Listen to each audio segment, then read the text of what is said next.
அனைவருக்கும் வணக்கம்.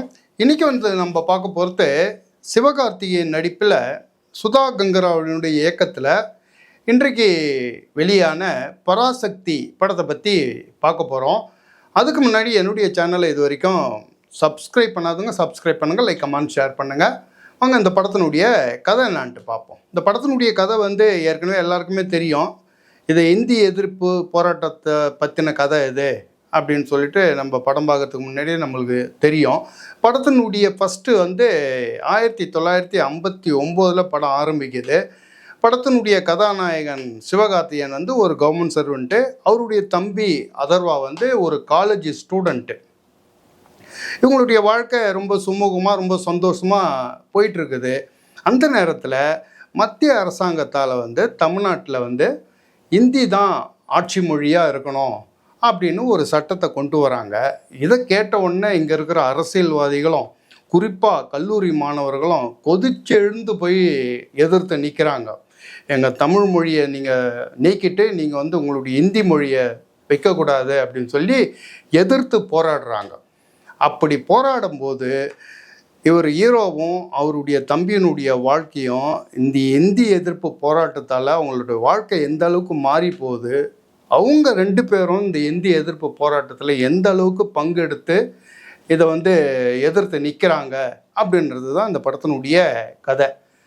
படத்தினுடைய ஹீரோ சிவகார்த்திகேயன் ஃபஸ்ட் ஹாப்பில் ரொம்ப சாதாரண இளைஞனா, ரொம்ப அப்பாவியாக, அவர் உண்டு அவர் வேலை உண்டுன்னு ரொம்ப சாதாரணமாக போயிட்டு இருக்கும்போது கொஞ்சம் கொஞ்சமாக இந்த இந்தி எதிர்ப்பு போராட்டம் வரும்போது அதில் அவர் எதிர்பாராத விதமாக கலந்துக்கிட்டு அதனால் கொஞ்சம் கொஞ்சமாக அவருடைய வாழ்க்கை மாறி ஒரு கோபமுள்ள இளைஞனாக அவர் மாறும் விதத்தை இந்த படத்தில் அவருடைய நடிப்பு மூலமாக ரொம்ப பிரமாதமாக வெளிப்படுத்தியிருக்காரு. அதுக்கு அடுத்தது சொல்லணும்னா அதர்வாவை பற்றி சொல்லணும். குறிப்பாக இந்த இந்தி எதிர்ப்பு பிரச்சனையில் அரசியல்வாதிகளுக்கு நிகராக காலேஜ் ஸ்டூடெண்ட்டுங்க ஈடுபட்டாங்க அப்படின்னு சொல்லுவாங்க. அப்போ இருந்த காலேஜ் ஸ்டூடெண்ட்டுங்கிட்ட இருந்த அந்த கோபம், அந்த ஆக்ரோஷம், இந்த என்னுடைய தமிழ் மொழியை நீங்கள் நீக்கிட்டு ஹிந்தி கொண்டு வர போகிறீங்களா அப்படின்னு சொல்லிட்டு அவங்க கோபவசமாக எதிர்த்து நின்ன அந்த எல்லா விஷயத்தையும் அதர்வா அவருடைய அந்த காலேஜ் ஸ்டூடெண்ட்டு கேரக்டர் மூலமாக மிக பிரமாதமாக வெளிப்படுத்தியிருக்காரு இந்த படத்தில். அது மூணாவதாக சொல்லணும்னா சிவகார்த்திகேயனுடைய காதலியாக ஸ்ரீலீலா. அவங்களுக்கு பெரிய அளவில் ஃபஸ்ட் ஹாப்பில் இல்லை, கிளைமேக்ஸில் ஓரளவு நல்லா பண்ணியிருக்காங்க. நாலாவதாக சொல்லணும்னா ரவிமோகன் போலீஸ் ஆஃபீஸராக வராரு. அவர் அரசாங்கம் என்ன வேலை சொல்லுதோ, இப்போ இந்தியை எதிர்த்து நிற்கிற இந்த தமிழ்நாட்டு மக்களெல்லாம் அடித்து தூக்குங்க அப்படின்னு அவங்க சொல்கிற கட்டளைகள்லாம் இவர் நிறைவேற்றுற அந்த கொடூரமான போலீஸ் அதிகாரியாக ரவிமோகன் நடிச்சிருக்காரு. அந்த ஒரு சில இடத்துல அவருடைய கேரக்டர் கொஞ்சம் டல் அடித்தாலும் மீதி இடத்துலலாம் அந்த மக்களை அடிக்கிற விதம், கொலை பண்ணுறது, துப்பாக்கி எடுத்து சுடுறது அப்படின்னு சொல்லிட்டு அவருடைய கேரக்டரு நல்லாவே படத்தில் வந்திருக்குது. அதுக்கு அடுத்தது நம்ம முக்கியமாக சொல்லணும்னா ஒன்று மியூசிக் டைரக்டர் ஜிவி பிரகாஷை சொல்லணும். அதுக்கு அடுத்தது ரவி சந்திரன், சந்திரனை சொல்லணும். கேமரா ஒர்க்கு படத்தில் சூப்பர். அடுத்தது ஜிவி பிரகாஷனுடைய பாட்டெல்லாம் படத்தில் பெரிய அந்த அளவுக்கு இதில் ஒர்க் அவுட் ஆகலை. பாட்டு அந்த ஃபஸ்ட் ஹாப்பில் 2-3 பாட்டுங்களை வச்சு ஒரு கிளிக்காக இருந்ததுன்னா படம் ஃபஸ்ட் ஹாப்பு கொஞ்சம் நல்லாவே இருந்திருக்கும். மொத்தத்தில் இந்த படம் எப்படி இருக்குதுன்னு கேட்டால் ஒரு சுமாரான ஃபஸ்ட் ஹாப் தான்.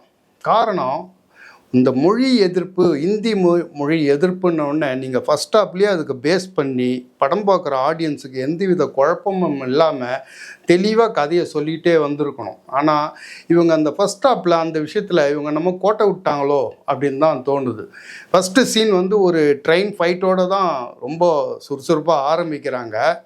ஆனால் அந்த ட்ரெயின் ஃபைட்டு முடிஞ்ச உடனே இந்த மசாலா கமர்ஷியல் படத்தில் வரா மாதிரி ஒரு ஃபைட்டு ஒரு பாட்டு அப்படின்ற மாதிரி அடுத்து முடிஞ்ச உடனே ஒரு பாட்டு, இப்படியே போகிற இந்த கதை போக போக பார்த்தீங்கன்னா இது வேறு மாதிரி ரூட்டில் போய் ரொம்ப ஸ்லோவாகிடுது. அதுக்கப்புறம் இன்டர்வல் பிளாக்கில் தான் படமே எழுந்து உட்காருது.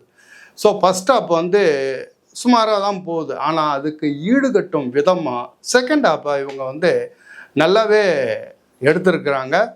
அதுக்கு நம்ம முக்கியமான இன்னொரு முக்கியமான விஷயம் நம்ம சொல்லணும்னா இந்த படம் வந்து ஃபர்ஸ்ட் ஹாஃப் சுமார், செகண்ட் ஹாஃப் வந்து நல்லா எடுத்திருக்காங்க அப்படின்றத விட, அந்த காலத்தில் நம்ம தமிழ் மொழிக்காக நம்மளுடைய முன்னோர்கள் எந்த அளவுக்கு கஷ்டப்பட்டிருக்காங்க, எந்த அளவுக்கு பாடுபட்டிருக்காங்க, போலீஸ்கிட்ட உதவ வாங்கியிருக்கிறாங்க, நிறைய பேர் செத்து போயிருக்கிறாங்க.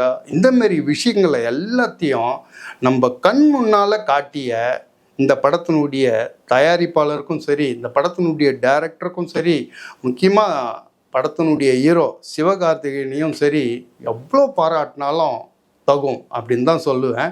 மொத்தமாக அந்த படத்தை வந்து தமிழ் பற்று, தமிழ் மொழி மேலே பற்றுள்ள ஒவ்வொருவரும் இந்த படத்தை கண்டிப்பாக பார்க்கணும் அப்படின்னு தான் நான் இந்த படத்தை பற்றி சொல்லுவேன். இந்த வீடியோ உங்களுக்கு பிடிச்சிருந்ததுன்னா மறக்காமல் கமெண்ட்டில் சொல்லுங்கள். நம்ம அடுத்த வீடியோவில் பார்ப்போம். பாய்.